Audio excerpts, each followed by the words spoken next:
This is a bit of a niche video, so I totally understand if you don't want to watch it, but I thought it would be interesting anyway, and I think it's going to go one of two ways. Either it'll inspire people to fix their own things and not get them replaced or pay a fortune for a company to fix them, or if I break my laptop, it'll be a warning to not try to fix your own Apple products. So for context, my laptop, which is my main computer, is a mid-2012 MacBook Pro. This one here, I bought it just before I went to university, and it's been a really good investment because 6.5 years later, it still works perfectly. I write a lot of code on this, not at work. I have a separate work laptop, but in my free time, I write a lot of code and I edit all of these videos. Never had any problems with it, apart from when I spilt a drink on the trackpad. It's never clicked quite the same since then.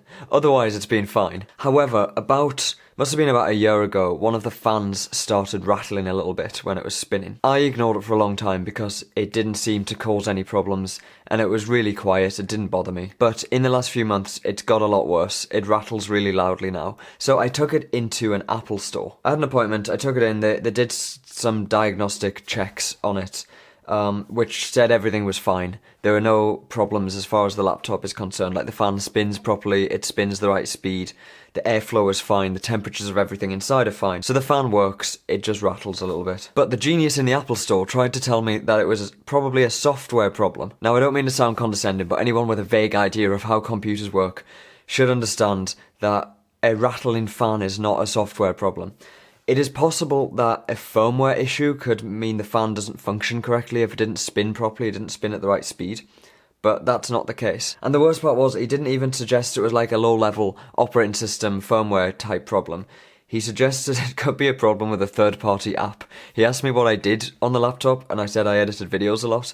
And he's like, yeah, it could be a problem with Premiere Pro, and maybe an update could fix it in the future. So this guy wasn't the most helpful. He also suggested upgrading to an SSD. I had to explain to him that it already has an SSD. Then he said that it might need a new one because they deteriorate over time. Somehow I don't think my SSD, my solid state drive with no moving parts, is the cause of the rattle inside of my laptop. So ultimately I just asked him how much a replacement fan would cost for them to do it. He said it would be about £100 because that's the only thing that spins in there. It's the only thing that could be making this noise.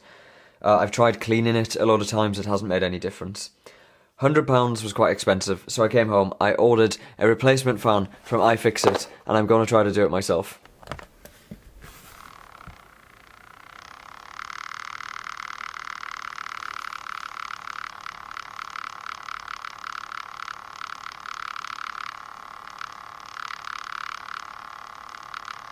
I'm going to start by shutting it down. And while I was thinking about doing that, these are my iFixit things. So I already have a 54-bit driver kit from iFixit. iFixit is a great website to buy stuff for taking apart phones, laptops, computers. And this came in the post today. Quite minimal packaging, which is good. This was not in another box. A bit of paper for padding, still a bit big to be honest. Here is the replacement fan. It's the left fan, which I think is broken. Also got a couple of tools, a spudger and the generic opening tool. And some German Haribo apparently. So this was, I think, less than half the price of getting Apple to do it. Alright, the first thing to do is to take the back off. It's important to note that these two screws, the two at the top, are a slightly different length to the rest of them, so it's worth keeping them in the right order.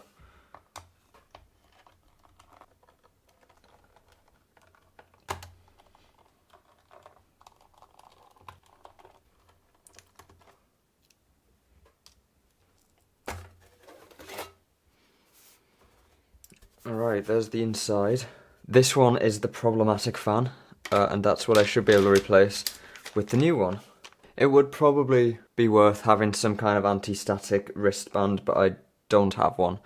I think it'll be fine. The next thing to do is to disconnect the battery, and I think this just protects it from short-circuiting anything while you're doing repairs. This warning label needs to be peeled off. Now I need to get this is the battery connector here. I need to get that up. I can use this little spudger thing. This is actually quite tricky. Problem is, there's nothing to pry it against.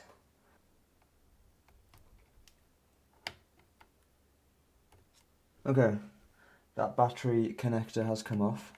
Bend it back carefully. That'll make sure it doesn't touch the connectors again.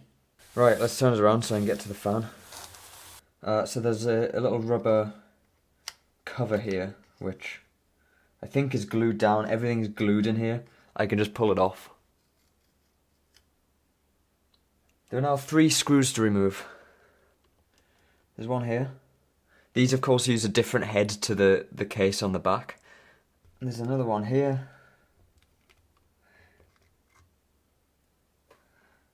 Also important to keep these in the right order, because although the head is the same, the screws are slightly different.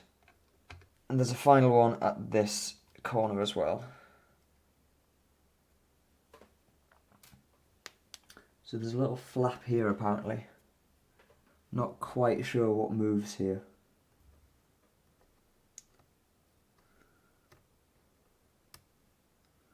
Oh, there we go.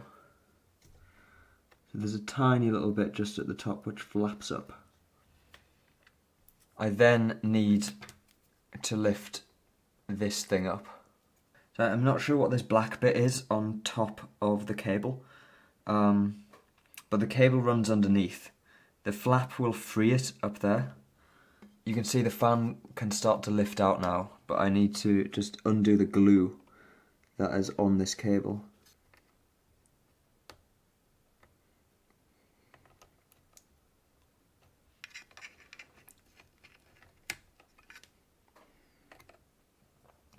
There we go. 6.5 years, that glue wasn't very strong anymore. So this is the old fan. It spins fine. I can't make it rattle manually. I'm not sure why it was broken, but potentially just one of the ball bearings is damaged. I don't know, this thing's been spinning for many hours, every day for over 6 years. Anyway, let's put that to one side and open the new one. It does look slightly different. Old one is black in the middle, this one is silver. I guess they're unofficial parts. I don't know what Apple would use if I took it into an Apple store and had them do it. But I should be able to drop this in. I need to reconnect the little cable, which looks fiddly. I'm not quite sure how to get this in. The instructions in the iFixit guide get you this far. Then it says just do it in reverse to get back to the beginning.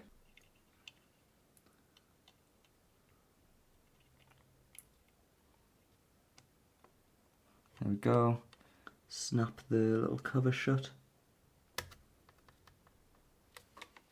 I guess this little ribbon cable won't be glued down anymore. I have no glue to replace that with, but hopefully that's fine.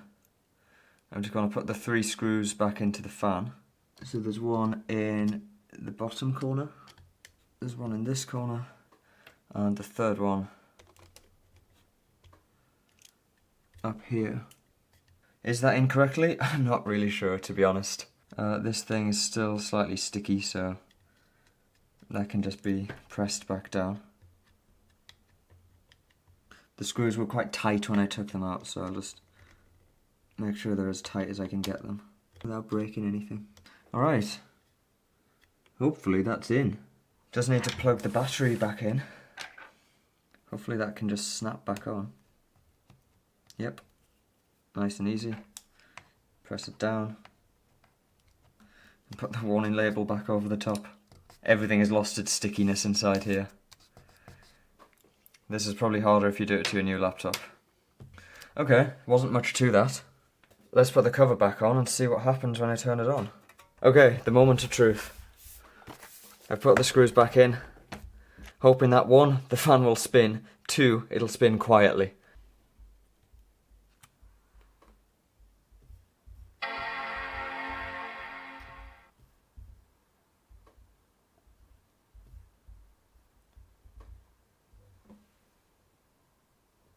Well, it's not rattling. It's hard to tell whether it's spinning at all. I should be able to see the fan speed using some software.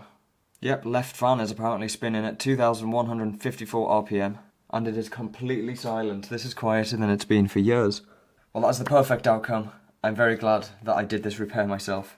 That was easier than I thought. I've just run an Apple hardware test which says everything is fine. You can do that by turning off your MacBook and then pressing the power button and holding D for a while, it'll connect to the internet and then boot into this hardware diagnostic test mode. It does a quick test of the fans. It's not as thorough as the tests they're able to do if you take it into an Apple store, but it seems to be spinning fine. And I've just saved myself about £50 compared to letting Apple do that. I've also supported iFixit instead of Apple. This is not a sponsored video, by the way. I just really like iFixit as a company and what they stand for. They make it possible for people like us to fix our things instead of having to just replace them. So I would encourage you to do the same, in light of mine being successful and not destroying my laptop. Regardless, I hope this video was a little bit interesting at least, but I'll continue occasionally uploading vlogs and home automation tutorials. Thanks for watching.